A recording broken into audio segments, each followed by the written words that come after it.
Hi, ಹೇಗಿದ್ದೀರಾ ಎಲ್ರು? ನಾನ್ ಸೌಖ್ಯ. ಮಂಗಳೂರಲ್ಲಿ ತುಳುವಲ್ಲಿ ಒಂದು ಹೇಳಿಕೆ ಇದೆ, ನಂಗ್ ಮಗ ನಿಂಗ್ ಅಂತ. ನಮ್ಗಿವತ್ತು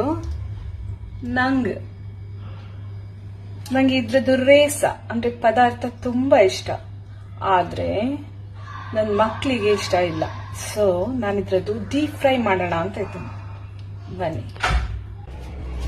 ಈ ನಂಗಲ್ಲಿ ಉಂಟಲ್ಲ ಗೈಸ್, ಇದ್ರದ್ದು ಚೋಳಿ ತೆಗೆಯುವುದೇ ಒಂದು ದೊಡ್ಡ ಸಾಹಸದ ವಿಷಯ. ಆದರೂ ಈ ಮೀನು ಸ್ವಲ್ಪ ದೊಡ್ಡ ಇರುವ ಕಾರಣ ಫ್ರೈಗೆ ಒಳ್ಳೆಯದು. ಸಾರು ಮಾಡಬೇಕಾದ್ರೆ ಸಣ್ಣ ಸಣ್ಣ ಮೀನಿದ್ರೆ ತುಂಬ ರುಚಿ ಆಗ್ತದೆ.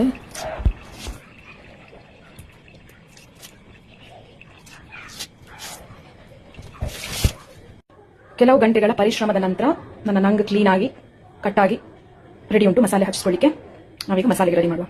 ಇದು ನೋಡಿ, ಮೀನಿಗೆ ಮಸಾಲೆ ಆಲ್ರೆಡಿ ಫ್ರಿಜ್ ಅಲ್ಲಿ ಸ್ವಲ್ಪ ಇತ್ತು, ಮಾಡಿಟ್ಟದು. ಅದಕ್ಕೆ ನಾನು ಸ್ವಲ್ಪ ರವೆ ಹಾಕೊಳ್ತಾ ಇದ್ದೇನೆ. ಈ ರವೆ ಫ್ರೆಶ್ ಆಗಿ ತಂದದ್ದು, ಹಾಗೆ ಗಾಳಿಸ್ಕೊಳ್ತಾ ಇಲ್ಲ ನಾನು.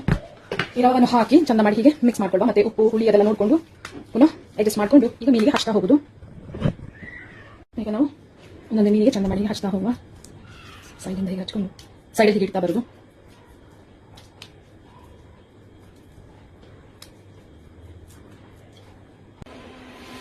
ತುಂಬ ನೋಡಿ ಫ್ರೆಂಡ್ಸ್, ಎಲ್ಲ ಒಂದು ಮೀನು ಮ್ಯಾರಿನೇಷನ್ ಆಯಿತು.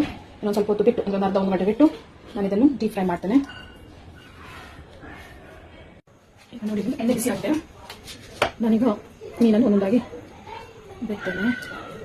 ಗೈಸ್ ನೋಡಿ, ಎಣ್ಣೆ ಬಿಸಿ ಆಗಿದೆ. ನಾನೀಗ ಮೀನನ್ನು ಒಂದೊಂದಾಗಿ ಬಿಡ್ತೇನೆ.